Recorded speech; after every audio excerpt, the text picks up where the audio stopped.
नमस्कार, ABC channel में आपका स्वागत है। मैं हूं सचिन श्रीवास्तव और आप मेरे साथ देखेंगे आजमगढ़ से जुड़ी खबरें। सबसे पहले और सबसे विश्वसनीय खबरों के लिए आप हमारे Facebook page ABC channel Azamgarh को लाइक और हमारे YouTube channel ABC channel Azamgarh को सब्सक्राइब कर सकते हैं।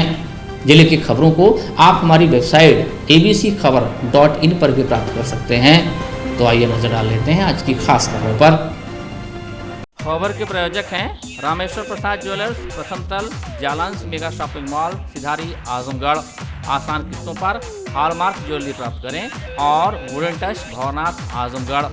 मऊ जिले के सदर विधायक और बाहुबली मुख्तार अंसारी पर शिकंजा लगातार कसता जा रहा है। आजमगढ़ जिले में दर्ज गैंगस्टर के तहत माफिया मुख्तार की संपत्तियों को चिन्हित किया जा रहा है। लखनऊ में भी मुख्तार की एक संपत्ति को चिन्हित किया गया है, जिसे कुर्क करने के लिए आजमगढ़ एसपी ने जिलाधिकारी लखनऊ को पत्र लिखा है। करोड़ों की संपत्ति को माफिया मुख्तार ने सर्किल रेट छुपाकर एक व्यापारी से मात्र 5 लाख में बैनामा करा लिया था। मुख्तार अंसारी के खिलाफ आजमगढ़ जिले के तरवा थाने में दर्ज गैंगस्टर के मुकदमे में विवेचक स्क्वाड टीम प्रभारी प्रशांत श्रीवास्तव हैं। उत्तर प्रदेश गिरोह बंद एवं समाज विरोधी क्रियाकलाप निवारण अधिनियम 1986 के तहत मुख्तार की चल अचल संपत्ति को चिन्हित करने की कवायद में जुटे हुए हैं।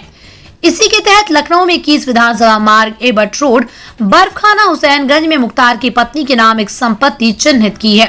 स्क्वाड टीम प्रभारी प्रशांत श्रीवास्तव ने के अनुसार संपत्ति की अनुमानित कीमत करोड़ों में है।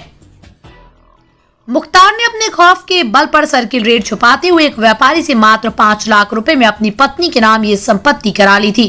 चिन्हित करने के बाद संपत्ति को कुर्क करने की कवायद में आजमगढ़ पुलिस जुट गई है। इसके लिए एसपी के माध्यम से जिलाधिकारी लखनऊ को पत्र भी भेजा गया है। आजमगढ़ के एसपी सुधीर कुमार सिंह ने बताया कि मुख्तार के खिलाफ लगातार कार्रवाई की जा रही है।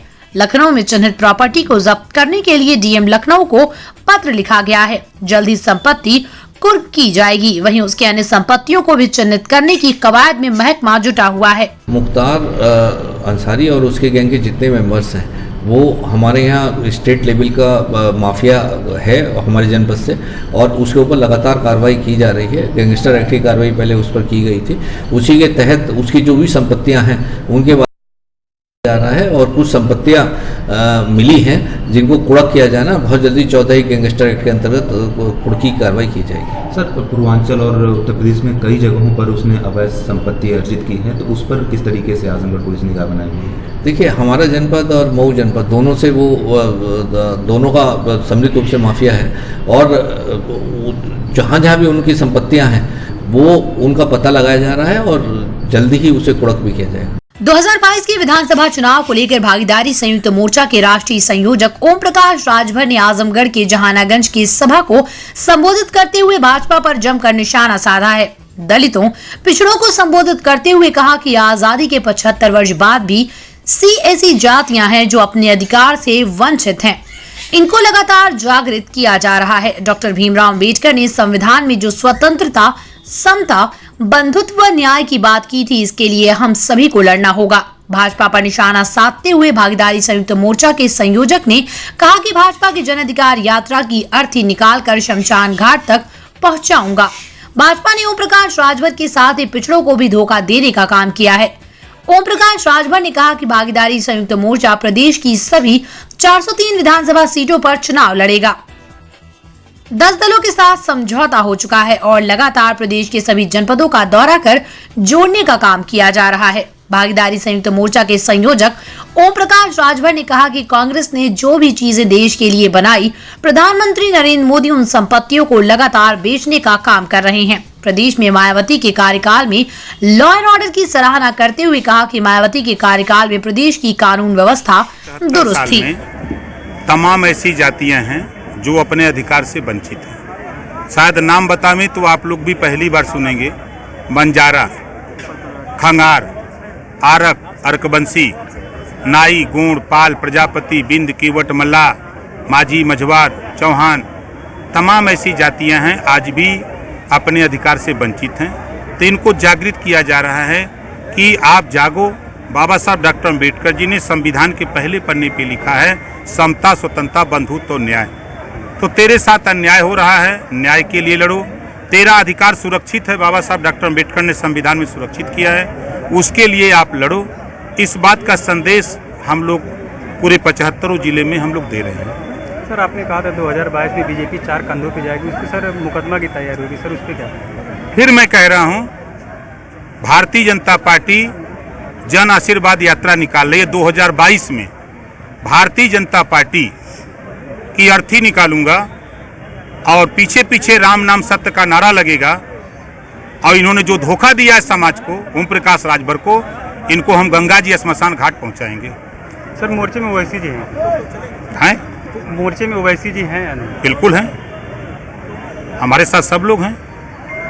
सर कितने पार्टियों को आजमगढ़ में चुनाव लड़ेंगे? 403 सीटों पर हम उत्तर प्रदेश में चुनाव लड़ने की तैयारी में हैं। सर आजमगढ़ 10 सीट पर चुनाव लड़ेंगे। सर क्षेत्रवासियों को कुछ संदेश देना चाहेंगे, खासकर आजमगढ़ और मुबारकपुर? आजमगढ़ सहित मुबारकपुर के उन गरीब, कमजोर, वंचित समाज को हम ये संदेश देना चाहते हैं कि अपने बच्चे को अच्छी शिक्षा, अपने घर की घरेलू बिजली के बिल माफ़ी के लिए, गरीबों का इलाज फ्री करने के लिए, एक समान अनिवार्य और फ्री शिक्षा लागू करने के लिए लोग लड़ाई लड़ें। हिंदू मुसलमान की लड़ाई छोड़ दें। मंदिर मस्जिद की लड़ाई से कुछ नहीं मिलेगा। भारत पाकिस्तान तालिबान से ये सिर्फ नेता हासिल कर सकते हैं। अब तक जितने भी दंगे हुए हैं, उस दंगे में सिर्फ गरीब कमजोर मारा गया है, एक भी नेता नहीं मारा गया है। सर कभी अखिलेश यादव की तारीफ, कभी मायावती, कभी कांग्रेस की स्वतंत्र देव से मिलना, सर जनता कंफ्यूज है कि आप किस पार्टी का गठबंधन करना चाहते हैं, किसके साथ? हमारा तो भागीदारी संकल्प मोर्चा खुद है। हम 10 दलों का गठबंधन कर चुके हैं। काम की जब प्रशंसा होती है, बात पूछा जाता है, तो मैं आज फिर कह रहा हूँ, देश में कांग्रेस ने जो किया वो किसी पार्टी ने अब तक नहीं किया।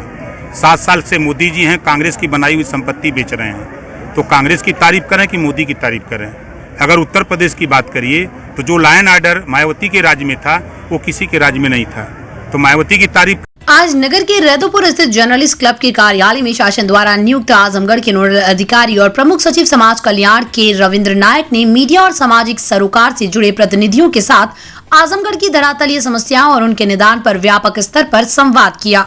नोडल अधिकारी ने इस अद्भुत संवाद कार्यक्रम को सार्थक और सफल बताते हुए इस संवाद को आगे भी इसी तरह जर्नलिस्ट क्लब को चलाते रहने का आह्वान किया।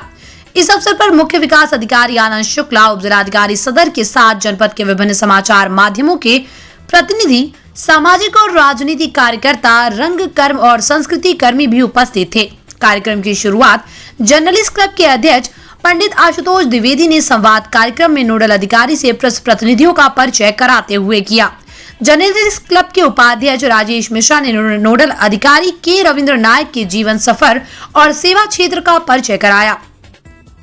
संवाद कार्यक्रम का संचालन करते हुए जर्नलिस्ट क्लब के संयोजक डॉक्टर अरविंद सिंह ने सबसे पहले जनपद की समस्याओं को विस्तार से रखने के लिए मीडिया प्रतिनिधियों को बुलाया। वरिष्ठ पत्रकार खुर्रम आलम नुमानी ने जनपद की समाज कल्याण से जुड़ी समस्याओं को उठाया। पत्रकार सचिन श्रीवास्तव ने नगर की सड़कों की दुर्दशा पर सवाल उठाया। इसके साथ ही पुराने जेल की जमीन से मिनी डंपिंग ग्राउंड को हटाने की मांग की। रत्न प्रकाश त्रिपाठी ने विद्यालयों में निर्धन बच्चों की शुल्क न जमा करने की स्थिति में शोषण के शिकार बच्चों और अभिभावकों की समस्या को उठाया, जिसे उन्होंने जिलाधिकारी को इस तरह के प्रकरण पर विद्यालय और अभिभावकों के बीच बैठक निपटाने की बात कही।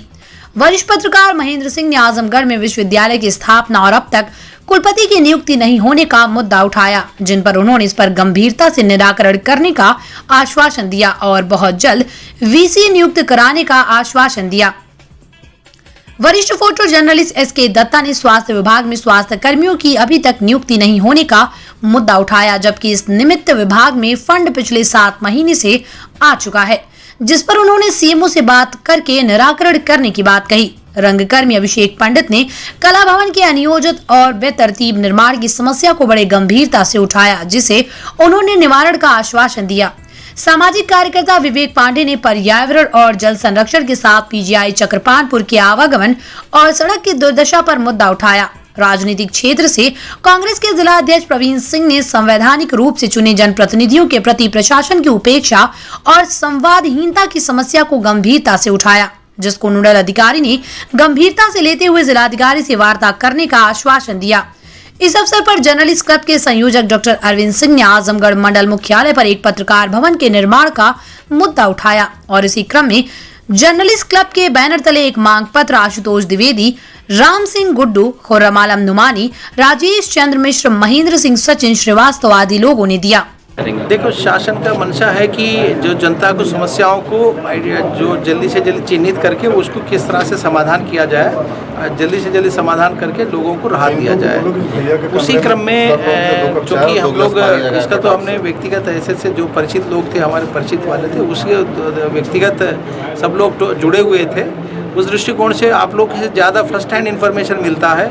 ग्राउंड लेवल पे आपके प्रेस रिपोर्टर्स ग्राउंड लेवल पे काम करते हैं, वहाँ किस व्यवस्था में क्या कमी है और विशेष जनहित का समस्या क्या चीज़ रहता है, उस चीज़ को दृष्टिगत मैं आपसे बैठा हूँ, आपके साथ में बैठा हूँ और कुछ समस्या भी नोट किया हूँ। और आगामी दिनों में अभी जो बैठक करने जा रहे हैं, विभागीय बैठक करने जा रहे हैं अधिकारियों से, और जो निदान भी कराएंगे वो फ़ायदा हमको तो मिल ही रहा है। और पारदर्शिता के लिए ये संवाद समय समय पे होना चाहिए। किसी महीने में एक बार कोई शिक्षा विभाग संबंधित एक बार संवाद हो जाए, एक आध बार समाज कल्याण विभाग हो जाए, एक आध बार विकास विभाग हो जाए। ये सब चीज़ें समय समय से आपके माध्यम से फीडबैक मिलेगा और जनता भी धीरे से लाइवली जुड़ेगा, तो जनता से भी फीडबैक सीधा मिलेगा। ये अच्छा है। जर्नलिस्ट क्लब की यहाँ बहुत आवश्यकता है पत्रकारों भवन के लिए। हाँ, तो ये सर क्या प्रशासन को तो पत्रकार भवन के ये जो बताया जा रहा है, ज़मीन तो उपलब्ध है और उसका कुछ शासन के बजट में अगर किसी कारण से लेट हो रहा है या कठिनाई है तो हम माननीय जनप्रतिनिधियों के निधि हैं, माननीय सांसद निधि, विधायक निधि के माध्यम से निश्चित रूप से अगर जो प्रस्ताव मिल जाएगा तो उसको निर्माण भी करा दिया जाएगा। स्वामित्व यथावत रहेगा, जिसका नाम है वो रहेगा। जो प्रेस क्लब के लिए उसको देख रेख के लिए प्रेस के पदाधिकारी जो जिस समय को भी पदाधिकारी रहते हैं, उसको पदाधिकारियों को रखरखाव के लिए उसको मेंटेन करने के लिए उसको दिया जाने में कोई आपत्ति नहीं रहेगा। इन प्रिंसिपल सैद्धांतिक तौर पे हम इस प्रिंसिपल को हम सहमत है, बशर्ते और इसको आगे जैसा निधियों में उपलब्धता कैसा रहेगी उस हिसाब से आपको मिल जाएगी। जनपद के नोडल अधिकारी प्रमुख सचिव समाज कल्याण एवं अल्पसंख्यक कल्याण के रविंद्र नायक ने सोमवार को निर्माणाधीन महर्षि चंद्रमा ऋषि आश्रम का निरीक्षण किया। प्रमुख सचिव ने किचन, बाउंड्री वॉल, पानी की टंकी एवं नई बिल्डिंग की गुणवत्ता को बनाए रखने के निर्देश दिए। उन्होंने किचन की दीवारों की सीलन को दूर करने तथा बिजली के बोर्ड एवं प्लग को गुणवत्ता युक्त लगाने का निर्देश दिया। उन्होंने किचन के दरवाजे पर सरमाइका लगाने का भी निर्देश दिया। इसी के साथ ही उन्होंने कहा कि कार्यदायी संस्था एवं अभियंताओं को निर्माण कार्य समय से पूर्ण करने का निर्देश दिया। प्रमुख सचिव ने शहर में स्थित गौशाला का निरीक्षण किया तथा सभी आवश्यक व्यवस्थाओं को सुनिश्चित करने के निर्देश दिए। उन्होंने पशुओं के लिए हरे चारे एवं भूसे की पर्याप्त व्यवस्था सुनिश्चित करने के निर्देश दिए। उन्होंने अधिक से अधिक गायों को किसानों को देने का निर्देश दिया। उन्होंने नया कान्हा गौशाला बन जाने पर गायों को रखने का भी निर्देश दिया। पशुओं तो जब देखने पे ठीक ही ठाक स्वास्थ्य लग रहे, कोई ऐसा कोई स्वास्थ्य खराब वाली पशु तो दिख नहीं रही है। और इसको हरा चारा की इंतजाम की आवश्यकता है। ये सीज़न हरा चारा का सीज़न है, तो आगामी दिनों में ना चारागाह में बोएंगे, बो करके इसका हरा चारा उपलब्ध कराएंगे पहले गौशालाओं को। और दूसरा, अभी तो 1200 पशुओं को तो किसानों को दे दिया गया है, जिसको 900 रुपये भी किसानों को उपलब्ध कराया जा रहा है। और इस बार जो बाकी पशुओं जितने भी पशु हैं इसको किसानों को देने के लिए प्रेरित करेंगे और उसको प्रेरणा से कुछ जो स्वेच्छा से कितना किसान ले लेंगे उस हिसाब से जो बची हुई गाय के लिए हमारे यहाँ जो है गौशाला है। और ये गौशाला निर्माणाधीन है, वो पूर्ण होने के उपरांत जो बाहर जो छुट्टे जिक्का दुक्का जो पशु दिख रही होगी उसको भी अंदर कर दिया जाएगा।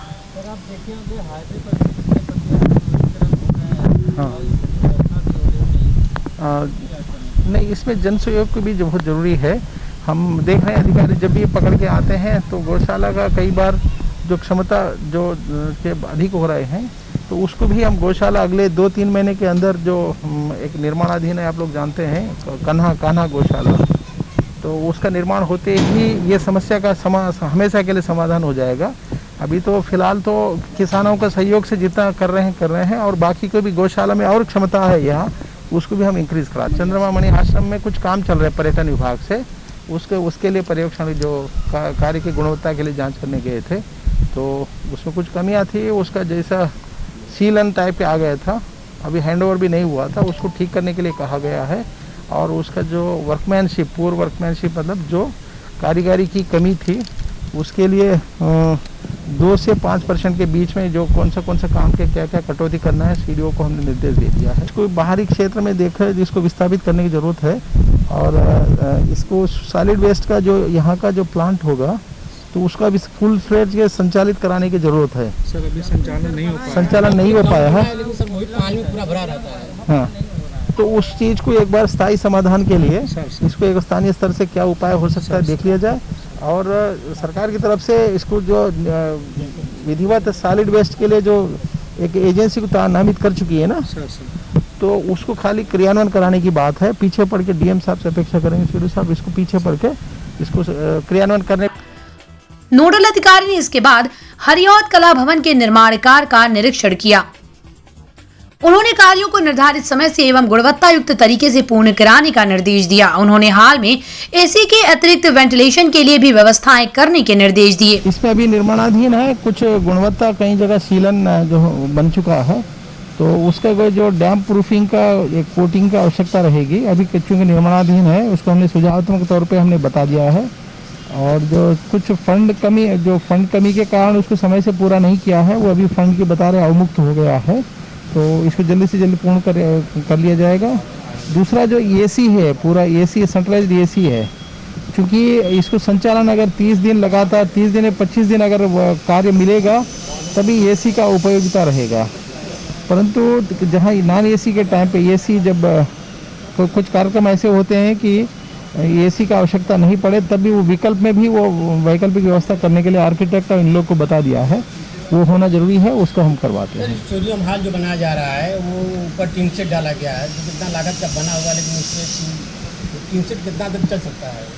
स्टेडियम हॉल जो बना हुआ ऊपर, वो जो बैडमिंटन हॉल स्टेडियम में वो चू रहा था पहले, तो उसके बाद में उसको टीन शेड लग गया होगा। जब हम थे तब वो पानी चू रहा था, तो टीन शेड अच्छा खासा टाइम रहता है कि 10-15 साल तक कोई उसका लाइफ तो रहता है और 10-15 साल तक बिल्कुल टीन शेड का जब होता है कोई दिक्कत नहीं रहता। प्रमुख सचिव ने इसके साथ ही समाज कल्याण एवं उद्यान विभाग का भी निरीक्षण किया। उन्होंने अभिलेखों का निरीक्षण कर उसे दुरुस्त रखने के निर्देश दिए। उन्होंने उद्यान विभाग को विभाग की योजनाओं से स्वयंसेवी संस्थाओं को जोड़ने के निर्देश दिए। उन्होंने फूल, केला, अमरूद एवं अन्य फलों के वृक्ष लगाने के भी निर्देश दिए। निरीक्षण के दौरान मुख्य विकास अधिकारी आनंद कुमार शुक्ला, जिला समाज कल्याण अधिकारी मोतीलाल, जिला उद्यान अधिकारी ममता सिंह यादव एवं कार्यदायी संस्था के अधिकारी तथा अभियंता उपस्थित रहे। आजमगढ़ जिले के अहरौला थाना क्षेत्र के भकुई गांव में बाइक सवार बदमाशों ने कल बारात लेकर जा रहे दूल्हे का कार सहित अपहरण कर लिया। दूल्हे के साथ कार में 3 महिलाएं भी थीं। अपहरण की सूचना के बाद पुलिस भी सक्रिय हो गई। अपहरण के 3 घंटे बाद अपहरणकर्ताओं ने दूल्हे व परिजनों को धमकाकर छोड़ दिया। डरा सहमा दूल्हा व उसके परिजन थाने गए, जहां से पुलिस अहरौला थाने ले गई। अहरौला थाने के सब इंस्पेक्टर जावेद अख्तर ने दूल्हे द्वारा मुकदमा दर्ज कराए जाने की पुष्टि करते हुए बताया कि अज्ञात के विरुद्ध डेरा धारा 504, 506 व 341 के तहत मुकदमा पंजीकृत कर लिया गया है। इस पूरे मामले की जाँच की जा रही है। सब इंस्पेक्टर जावेद अहमद का कहना है कि ये मामला प्रेम प्रसंग का लग रहा है। कल रात होने के कारण दूल्हे को थाने नहीं बुलाया गया, पर आज दुल्हन को थाने बुलाकर पूछताछ की जाएगी, जिससे जल्द ये पता चल सके कि इस घटना के असली गुनहगार कौन लोग हैं। आजमगढ़ जिले के महाराजगंज थाना क्षेत्र के सरदहा बाजार निवासी परवेज अहमद नजीर का निकाह अहरौला के गहजी भीलमपट्टी गाँव में मोहम्मद सरताज की बेटी से होना तय था। परवेज की बारात सरदहा से निकली और कप्तानगंज कोयनहा मार्ग होते हुए भीलमपट्टी जा रही थी। इस बीच बाइक सवार अज्ञात बदमाशों ने दूल्हे के परिवार की 3 महिलाओं के साथ अपहरण कर लिया। इस मामले में पुलिस अधीक्षक सुधीर सिंह का कहना है कि ये पूरा मामला प्रेम प्रसंग का है, अपहरण की बात झूठी है। देखिए, जैसे ही इसके बारे में पता चला था तो पुलिस तत्काल मौके पर पहुंची थी और ये तथ्य सामने आया था कि एक निकाह के लिए एक बारात अहरौला थाना क्षेत्र के गांव में आने वाली थी और जब वो रास्ते में थी तो उन्हें कुछ युवक मिले और दूल्हा और उसकी बहनें एक गाड़ी में थी और उन्होंने उसे जो युवक थे उन्होंने एक फ़ोटो दिखाया और बताया कि हमारा प्रेम प्रसंग है।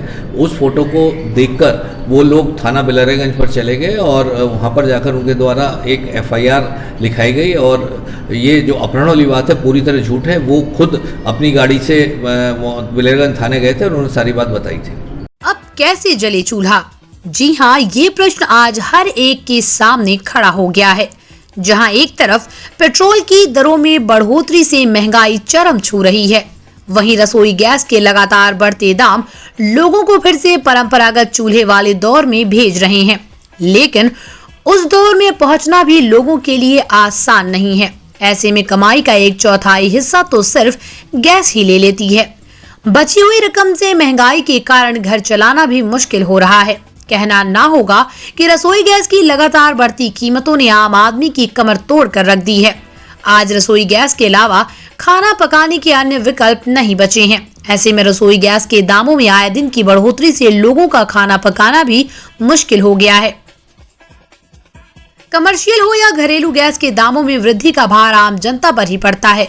बढ़ती रसोई गैस की कीमतों से जनता परेशान है, पर सरकार चैन से सोई है। आमजन का जीना दुश्वार हो रहा है, घरेलू बजट गड़बड़ा रहा है। जनता की नाराजगी का सरकार पर कोई फर्क नहीं पड़ रहा है। सरकार बयान देकर बरी हो रही है। महंगाई की मार लगातार आम जनता भुगत रही है। घर के खर्चों में कमी करनी पड़ रही है। महंगाई की मार से जनता त्रस्त और सरकार मस्त है। रसोई गैस की कीमत में लगातार हो रही बढ़ोतरी से सभी परिवार दुखी और परेशान हैं। गैस सिलेंडर के आसमान छूते दामों के कारण गरीब परिवार अब फिर से लकड़ी से चूल्हे जलाने को मजबूर हो गए हैं। ये सेहत को प्रभावित करने के साथ पर्यावरण को भी दूषित कर रहा है। एक बार फिर रसोई गैस की कीमतों में बढ़ोतरी हो गई। इस साल के शुरू से लेकर अब तक रसोई गैस के दामों में 190 रुपए की वृद्धि हो चुकी है। बढ़ती कीमतें सभी वर्ग के लोगों के लिए चिंतनीय है। सरकार ने उज्ज्वला योजना के तहत गरीब परिवारों को मुफ्त गैस सिलेंडर उपलब्ध कराए थे। अब बढ़ी हुई कीमतों पर सिलेंडर भरवाने की क्षमता नहीं है। सरकार के वो दावे खोखले नजर आते हैं जो उज्ज्वला योजना जारी करते हुए किए गए थे। गृहिणियों को धुआं मुक्त ईंधन आसानी से मिलेगा। पेट्रोल, डीजल और रसोई गैस के भाव बार बार बढ़ने से आम आदमी का बजट बिगड़ रहा है। रसोई गैस के मूल्य बढ़ने से गृहिणियों को ज्यादा परेशानी हो रही है। रसोई गैस की कीमतों में लगातार बढ़ोतरी से गरीब वर्ग बहुत ज्यादा परेशान हो रहा है। रसोई गैस अब मूलभूत आवश्यकता है, इसके बावजूद सरकार इसे लगातार महंगा कर रही है। रसोई गैस की कीमतों में बेतहाशा वृद्धि से निम्न व मध्यम वर्ग के लोग ज्यादा प्रभावित हो रहे हैं। एक तरफ कोरोना काल में उनके रोजगार के साधन छिन गए, वहीं बेलगाम होती महंगाई से पेट भरना तक मुश्किल हो गया है। रसोई गैस की लगातार मूल्य वृद्धि से आम जन निराश व मुश्किल में है। महंगाई के दौर में इस बढ़ोतरी से गरीब व्यक्ति का पेट भरना मुश्किल लग रहा है। आमजन का घरेलू बजट पटरी से नीचे उतरता प्रतीत हो रहा है। आखिर कब तक गरीब आदमी इस प्रकार के दंश को सहन करते रहेंगे? सरकार को मूल्य वृद्धि पर नियंत्रण करना चाहिए। हमारा कहना ये है कि देखिए, समाज में सब एक ही तरह के आदमी तो है नहीं, 3 तरह के हैं। एक अमीर हैं, एक बीच के हैं और एक एकदम ही गरीब हैं। कुछ तो ऐसे हैं जिनके यहाँ खाना ही नहीं पक पा रहा है। सिलेंडर तो छोड़ दीजिए, हर चीज़ महंगी। लकड़ी पर अगर वो पका रहे हैं तो लकड़ी भी महंगी हो गई है, और मिट्टी का तेल अगर इस्तेमाल कर रहे हैं तो वो भी महंगा हो गया है। हाँ, मिल नहीं रहा है। और सिलेंडर की तो बात ही ना पूछिए, एक सिलेंडर 965 का मिल रहा है, तो बहुत ज़्यादा परेशानी हो रही है। और ये महंगाई बढ़ती चली जा रही है। मोदी जी जब हुए तो सब लोग बहुत खुश हुए कि चलिए भाई, ये बहुत बढ़िया करेंगे, सबके लिए करेंगे, बहुत अच्छे से देश चलेगा। लेकिन अब बहुत परेशानी हो रही है। गरीबी मतलब महंगाई तो बहुत ज़्यादा ही बढ़ रही है। हर चीज़ बहुत दिक्कत हो रही है। अब गैस जैसे कि ख़त्म हो जा रहा है। जिसके घर में बच्चे हैं उनको जाहिर है कई बार उनको दूध की ज़रूरत पड़ेगी। दूध देगा आदमी उनको गर्म करके चाय। हम लोग यही चाहते हैं कि उसका दाम वो मतलब गिराएं, कम करें, सही से रखें ताकि सब लोग ले सकें और इस्तेमाल करें, कुछ दिन तक वो चले। कर गया है तो महंगाई भी बढ़ गई है, तो बहुत दिक्कत हो रही है लोगों को। घर कैसे चलाने में क्या समस्या हो रही है? बहुत समस्या है। हर तरह के काम है, गैस का इस्तेमाल उसी में होता है। बच्चे हैं, बड़े हैं, सबके लिए गैस एक महीने से कम ही चल पाती है। तो हमारी यही डिमांड है कि गैस का दाम कम किया जाए। और सरकार से क्या आशा थी जब भारत की सरकार बनी?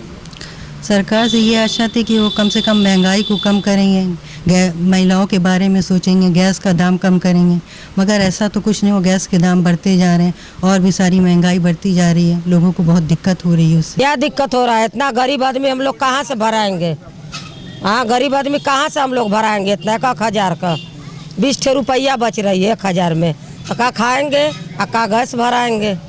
बताइए, हम लोग का सड़क पर एकदम सुतते का हो तो भूखन। बस यही मेरा का नाम है। मोदी जी ने वादा किया था, मोदी के सस्ता करे चाहिए ना।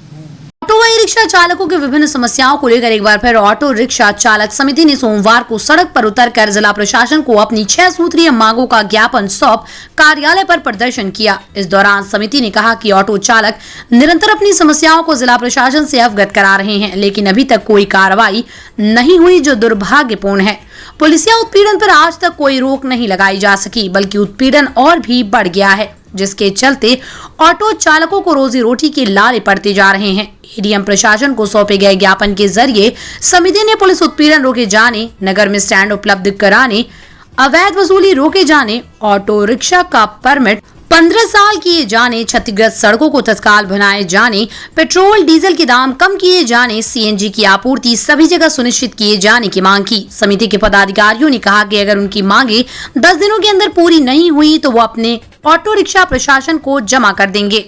ऑटो वालों की तो कमाई नहीं हो रही, परमिट भी इनका जो दिया जा रहा तो जो 15 साल की बन रही थी, अब 5 साल की 10 साल की परमिटें बन रही है। दूसरी तरफ पुलिस का इतना अत्याचार है, न कहीं स्टैंड देना, नरौली पर आए दिन चलान, यानी रोज आए दिन चलान होती है, और इनके प्राइवेट गुंडे रखे गए हैं जो 10-20 रुपया 30 रुपया लेने का बराबर काम कर रहे हैं।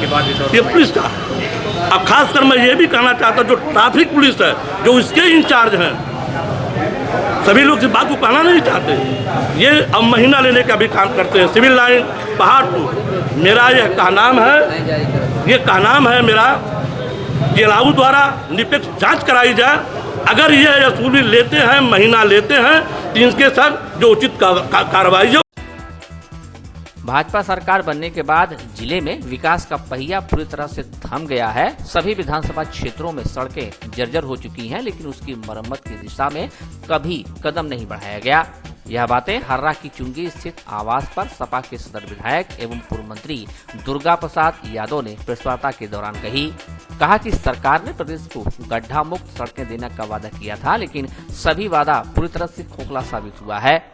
महंगाई चरम सीमा पर है, गरीब जनता त्राहि त्राहि कर रही है। सरकार अपनी नाकामी पर पर्दा डालने के लिए मुफ्त राशन बांटकर वाहवाही लूटने की कोशिश कर रही है। उन्होंने कहा कि पूर्वांचल एक्सप्रेसवे गुणवत्ता के विपरीत है। आगरा एक्सप्रेसवे से तुलना की जाए तो बात स्पष्ट हो जाएगी। बताया कि जिले की जर्जर सड़कों का मुद्दा कई बार विधानसभा में उठाया। हमारे विकास की निधि को पिछले साल कोरोना में काट लिया गया, इससे भी जिले के विकास पर असर पड़ा। हालांकि हमारे प्रयास से जिले की जर्जर सड़कों के लिए टेंडर हो चुका है, जल्द ही मरम्मत शुरू हो जाएगी। सदर विधायक ने कहा कि मंत्री रहते हुए उन्होंने शहर में सड़कों का जाल बिछाया था, वही सड़क आज तक चल रही है। भाजपा सरकार ने ना तो कोई नई सड़क बनाई न रिपेयर कराई। कहा कि सिर्फ आजमगढ़ ही नहीं, पूरे प्रदेश में सड़कों की हालत खराब है। मुख्यमंत्री के गृह जनपद गोरखपुर में भी हालत बद से बदतर है। उन्होंने कहा कि सपा की सरकार रहते हुए जितना विकास जिले का हुआ आज तक कभी नहीं हुआ। भाजपा सरकार तो विकास के नाम पर शून्य है। कहा कि मंत्री रहते उन्होंने न सिर्फ सड़कों का जाल बिछाया बल्कि अंडरग्राउंड बिजली सप्लाई भी कराई। सपा सरकार में बिजली के लिए बहुत काम हुआ, जबकि वर्तमान सरकार में तो ट्रांसफार्मर और तार बदलने का भी पैसा नहीं है। उन्होंने मांग किया कि जल्द से जल्द शहर की सड़कों को दुरुस्त किया जाए, जिससे कि आम जन को लाभ हो। प्रदेश की सरकार में आज विकास के नाम कुछ हो नहीं रहा है। हम लोग जनप्रतिनिधि हैं, सब हमसे कहते हैं, हम लोगों ने प्रस्ताव बना करके कह करके भिजवाने के शासन में काम कर रहे हैं। जिस तरह से आपका कोट मोहल्ला था, दलाल घाट से हर्रा की चुंगी तक, डीएम साहब से कहा, कमिश्नर से कह करके उसको किसी तरह से स्वीकृत कराया, अब वो काम टेंडर हो गया उसका, अब जाके हुआ। तो हो रहा है, इसको किए किसी तरह से। पर इस तरह से हमने शहर के अंदर जो सड़कें मिल्क प्लांट से बनाया था अपनी सरकार में, उसका भी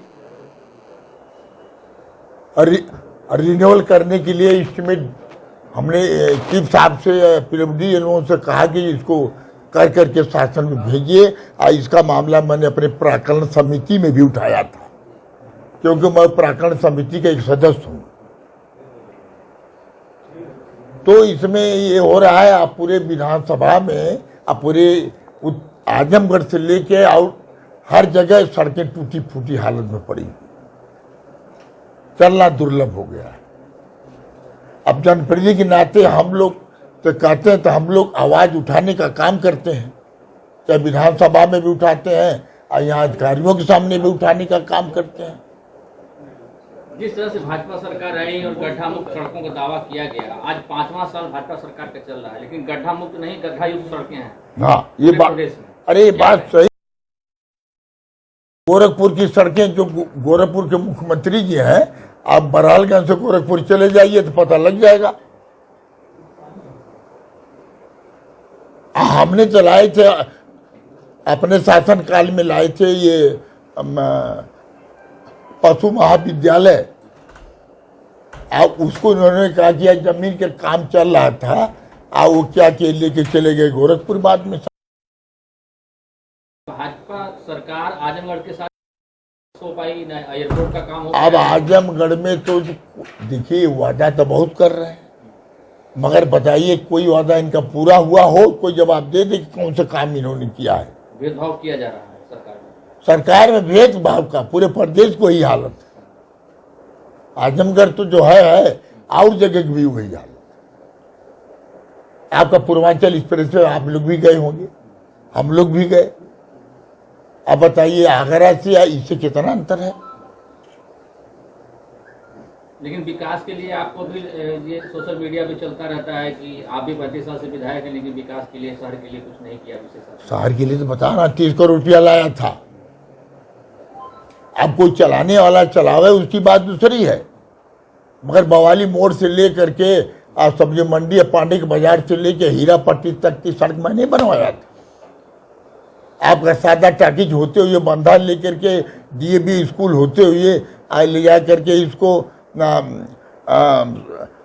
ये मातौरगंज होते हुए फिर ले गया कि मैं सब्जी मंडी बनवाया। फिर आपके मैंने इसको कालीगंज से लेके चौक होते हुए आज सब्जी मंडी होते हुए कटरा होते हुए पांडे के बाजार ले गया। इस तरह के सड़कें हमने हर पुरानी कोतवाली से लेके भी बनवाने का काम किया। तो वही सड़कें तो चल रही हैं। उसके बाद कोई काम नहीं हुआ 4-5 साल, कुछ नहीं हुआ। अंडरग्राउंड बिजली हमने कराया, इन्होंने क्या किया, सड़कें खोद करके उसको बर्बाद कर दिया, उसके केबल वेबल सब गायब हो गए। तो इनका तो ये कहना था कि भाजपा के लोग कहते हैं कि अंडरग्राउंड जो बिजली वाला काम था उसमें बड़ा भ्रष्टाचार हुआ था सपा सरकार में, उसमें नीचे तक खाली आधा पेट पे तार लगा दिया गया था, इस नाते जो है फेल। तार लगाया तो फेल नहीं हुआ, उसकी लाइट जल रही थी, कहीं कहीं चौक पर कनेक्शन नहीं था, उसकी कार्रवाई चल रही थी। आपका वहाँ पर था हरिवंशपुर में सड़क चौड़ी हुआ तो वहाँ जाके ठीक कराया गया, फिर उसको चौड़ी कराने में तोड़ दिया गया, केबल भी निकल गई। कहीं पाइप डालेंगे कहीं कुछ डालेंगे तो वो तो पाइप वो तो केबल निकल ही जाएगी। तो इनके पास कोई मुद्दा नहीं है, खाली आरोप लगाने का काम करते हैं। हम कहते हैं इनकी सरकार है तो विकास के नाम आप दीजिए, पैसा तो आपको देना है। जी, कल वो पूर्वांचल एक्सप्रेसवे के निरीक्षण के लिए भी प्रधानमंत्री जी उसका लोकार्पण करेंगे, क्या कहेंगे, किस तरह का बना हुआ है ये? अब देखिए बना तो जो गया उससे पूछ लीजिए, आप लोग भी गए होंगे। वो सड़क जिस तरह से बननी चाहिए था उस तरह से नहीं बनी है। गुणवत्ता अच्छी नहीं उसकी, गुणवत्ता अच्छी नहीं। आप किससे कंपेयर कर रहे हैं? आगरा एक्सप्रेसवे से? आगरा जो बना लखनऊ, ये पूर्वांचल एक्सप्रेस से मिला लीजिए।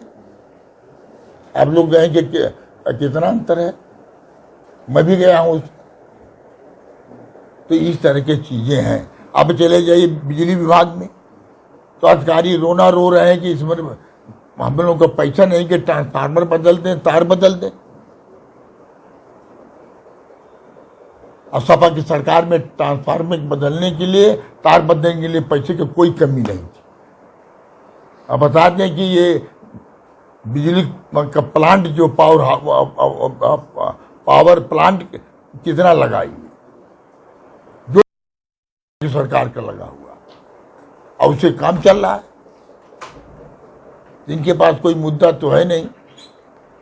अखिलेश जी सांसद आजमगढ़ से हैं, उन पर भी आरोप लगता रहता है कि वो आजमगढ़ आते नहीं है, कोई आजमगढ़ के विकास के लिए कोई चिंतित नहीं रहते हैं कभी। देखिए, चिंतित क्यों नहीं है, कुल काम वो किए। आवाजें कोई उठा सकता है विरोध में रह करके। हम लोग हाउस में जाते हैं तो हम लोग की बातें नहीं सुनी जाती। हम लोग हाउस में बैठते हैं तो 2 दिन में हाउस बंद कर दिया जाता है। हम अपनी बात नहीं उठा सकते। आपको मालूम होगा कि रानी की सराय के बाजार को चौड़ीकरण के नाम पर तोड़ दिया गया। मैंने वहाँ विधानसभा में उठाया कि उनके मकान का मुआवजा तो दिया जाए, मगर आज तक इन्होंने मुआवजा भी देने का काम नहीं। आप क्या चाहते हैं सरकार से? आप अपनी निधि से अभी तक कितना काम सदन में कर चुके हैं? देखिए, निधि से पैसा इस साल भर के निधि तो दिए नहीं। कोरोना में काट लिए सर। हाँ, कोरोना में काट लिए। अब की बार हमने जहाँ उचित समझा है सीसी रोड दिया और लाइट वोट दे दिया। इस तरह का हमने उसको काम को किया है, जो आगे और भी जो रहेगा करेंगे। क्या मान सरकार से? आप तो कह रहे हैं पहले से, मगर मैं तो लड़ करके किसी तरह से इसको इस सड़क को बनवाने का मैंने टेंडर करके लड़ाई लड़ करके अपने प्राधिकरण समिति में मामले को उठाया। यहाँ अधिकारी पेश हुए थे वहाँ, तो उन्होंने कहा कि नहीं, कि सितंबर में इसका टेंडर पड़ने वाला है। अब जाके के टेंडर।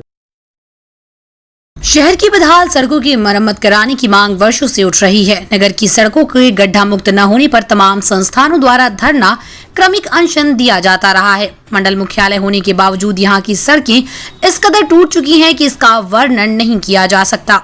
नगर क्षेत्र की लगभग सभी सड़कें गड्ढे में तब्दील हो गई हैं। कुछ की हालत तो बदतर हो चुकी है।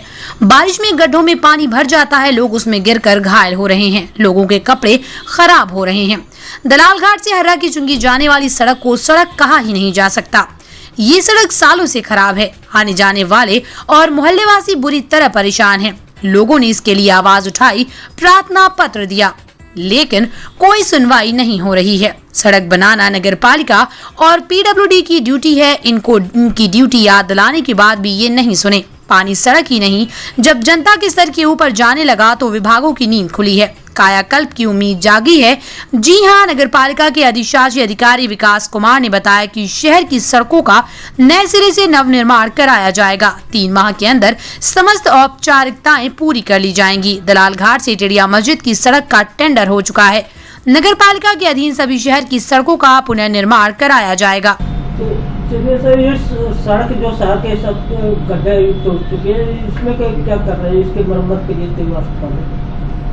जैसे जितनी मरम्मत से क्या है, जो मुख्य मार्ग हैं यहाँ के वो तो तकरीबन नए बनाने लायक हैं, तो उन सारे मुख्य मार्गों को हमने जो है अपनी कार्य योजना में ले लिया है और कुछ कार्यों का हमने टेंडर भी कर दिया। जैसे दलाल घाट से टेडिया मस्जिद तक का टेंडर हम कॉल कर चुके हैं और बाकी जो सड़कें हैं मुख्य मार्ग, जैसे आपका नेहरू हॉल से लेके ये सब कलेक्ट्रेट के आसपास की सड़कें जो काफ़ी जो है चलने योग्य नहीं है, प्रस्तावित कार्य योजना में शामिल है और उन सारी को लेके उनका प्रस्ताव पास करा के 3 माह के अंदर इन सबको जो है सड़कों का निर्माण करा दिया जाएगा। पीडब्ल्यूडी के अधीन कितने सड़कें हैं? 4 सड़कें हैं पीडब्ल्यूडी के अधीन। 4 सड़कें हैं जो पीडब्ल्यूडी के उसमें आती हैं, वो मैं आपको बता दे रहा हूँ। उन सड़कों में मुख्य रूप से जो है जो सड़कें आ रही हैं आपकी,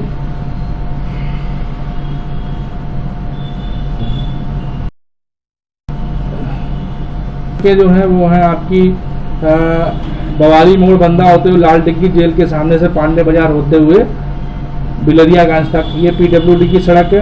कालीनगंज तिराहे से पुरानी सब्जी मंडी, जामा मस्जिद, दलाल घाट, बदरका होते हुए पांडे बाजार तक ये PWD की सड़क है। पहाड़पुर तिराहा से ब्रह्मस्थान ज्योति निकेतन होते हुए करतालपुर तक ये PWD की है। और चौथा जो सड़क है शारदा टाकी से रैदोपुर, कालीचौरा, बड़ादेव होते हुए बंदा तक। ये 4 सड़कें जो है इनका अनुरक्षण और का निर्माण जो है लोक निर्माण विभाग द्वारा किया था। बाकी सारे जो शहर की है वो नगर पालिका द्वारा देखी जाती है। आजमगढ़ में शिक्षक दिवस के अवसर पर नेहरू हाल में मिशन प्रेरणा के तहत सराहनीय काम करने वाले 75 शिक्षकों को सम्मानित किया गया। कोविड काल में ऑनलाइन तरीके से बच्चों को शिक्षित करने के लिए ब्लॉक स्तर पर शिक्षकों का चयन किया गया। इन्हीं शिक्षकों को आज सम्मानित किया गया। सम्मानित होने वाले यह शिक्षक हुआ हैं जो कोविड काल के दौरान ई पाठशाला के माध्यम से बच्चों को शिक्षित करने के साथ ही गांव-गांव जाकर बच्चों को शिक्षित करते रहे। वैसे अतुल कुमार सिंह ने बताया कि राज्यपाल आनंदीबेन पटेल ने जिले के शिक्षक सुरेंद्र प्रताप सिंह को सम्मानित किया। इसके द्वारा सम्मानित शिक्षक रामबदन यादव ने बताया कि निश्चित रूप से यह सम्मान बहुत अच्छा लगा और इस तरह के सम्मान से और शिक्षकों को प्रेरणा मिलेगी। शिक्षक रामबदन का कहना है कि कोविड संक्रमण काल के दौरान हम लोग ई पाठशाला व घर घर जाकर बच्चों को शिक्षित किया करते थे। जिले में सम्मानित होने वाले शिक्षकों का चयन ब्लॉक स्तर पर हुआ। कोविड संक्रमण के दौरान विगत वर्ष शिक्षक सम्मान आयोजित नहीं किया गया था। 18 माह बाद स्कूल खुले हैं, ऐसे में शिक्षक इस संक्रमण काल में भी बच्चों को शिक्षित करते रहे।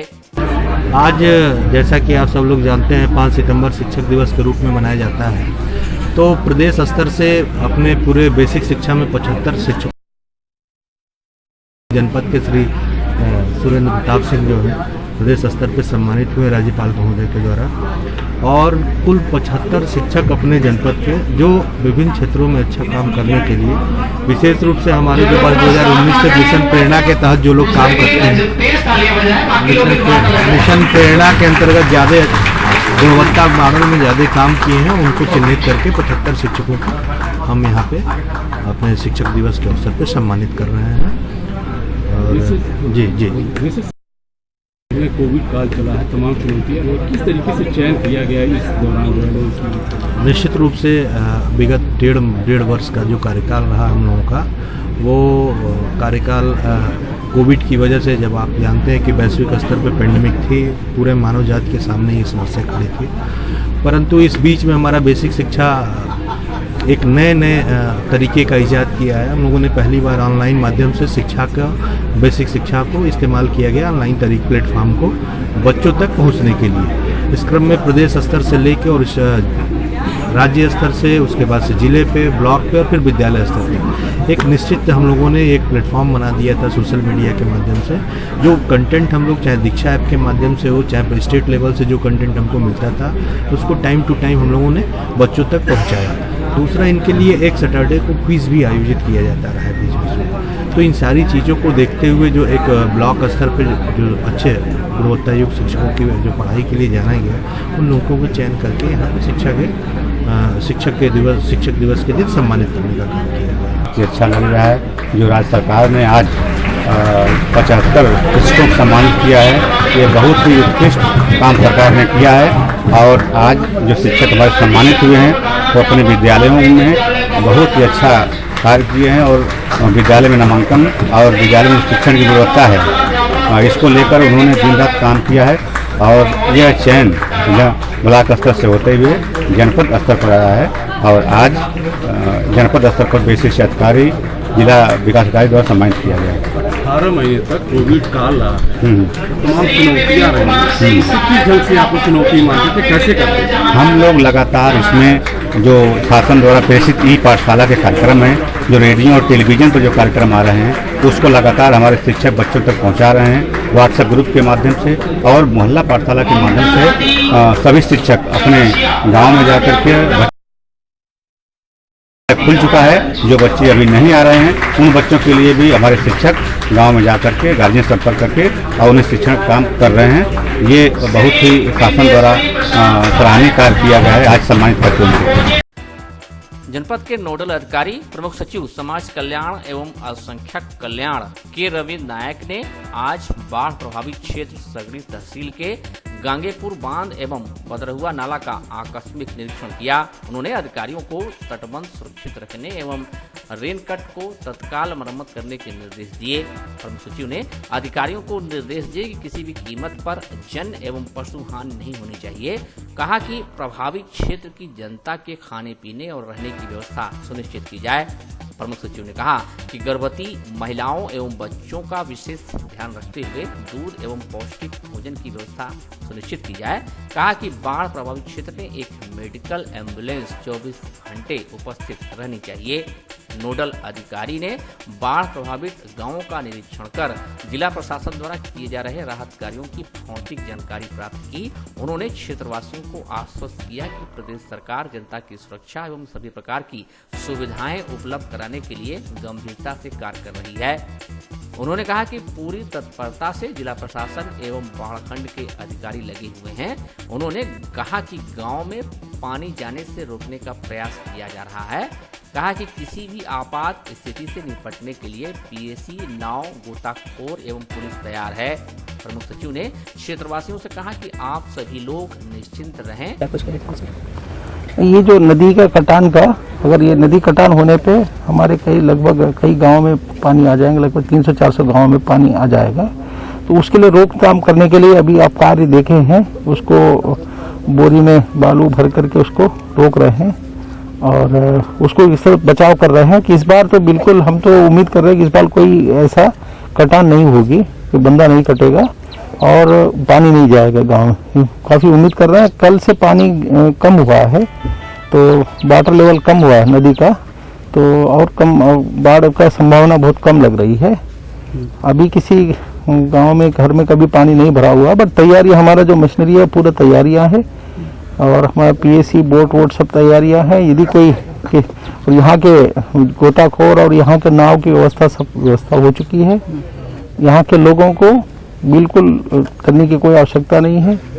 उनके साथ में हम सब लोग हैं, पूरा प्रशासन लगी है। डरे हुए हैं? नहीं, बिल्कुल डरने की आवश्यकता नहीं है। हम पूरा उनके साथ में हैं, 24 घंटे उनके साथ में हमारे मशीनरी पूरा उपलब्ध है। यहाँ और सबसे बड़ी समस्या ये रही कि ये नदी करीब यहाँ से 200 का 1 किलोमीटर उधर थी, जैसा बताया गया, और काटते काटते जब आ गई 250 मीटर पे तो यहाँ काम शुरू करा गया 28 जून से, और तब से काम हो रहा है। और आज नदी आगे बंधे से सट कर बह रही है, तो 1 महीने तक इसमें सब मतलब डाला गया और सब कुछ हो गया। यहाँ के किसान भूमिहीन हो गए और सरकारी धन का जो मतलब गया, ये प्राकृतिक समस्या है कि जो नेचर ने, जो पानी नदी ने कई सदियों से ने नदी नदियाँ जहाँ थी उसके जगह पर अपना अपना बदलती रहती है भौगोलिक स्थिति के आधार पे। कभी जहाँ गहरा रहता है वहाँ उस तरफ पानी ज़्यादा, कम गहरा रहता है पानी कम। कटान निरंतर प्रक्रिया है, बट कटान को रोकथाम करने के लिए पूरा विभाग, आप ये कह रहे कि विलम्ब के कारण भी जो काम हो रहा है काम हो जाएगा और इस पे कोई कटान के बंदे पे कोई खतरा नहीं है। और 100% हम आश्वस्त करते हैं इस बार क्या अगले साल भी यहाँ कटान नहीं होगी बंदे का।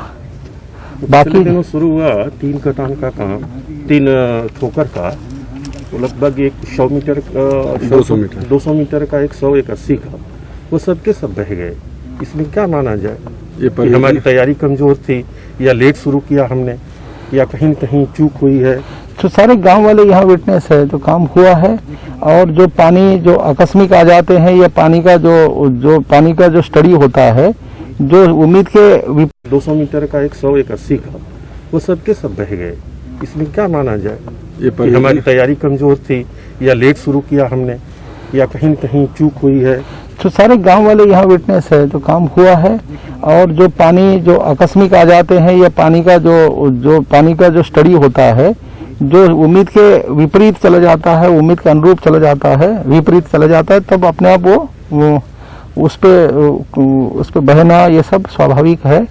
और तो प्रशासन की प्रयास तो लगातार जारी रहा है और जारी रहेगा और इसमें जनता को बिल्कुल चिंता करने की बिल्कुल आवश्यकता नहीं। गाँव वासियों को काम तो मार्च में शुरू किया गया और जब गर्मी में काम करने की स्थिति थी तब तो काम धीमा हुआ, और जब बाढ़ और कटान की स्थिति भयानक हो जाए तब काम तो तेज किया गया।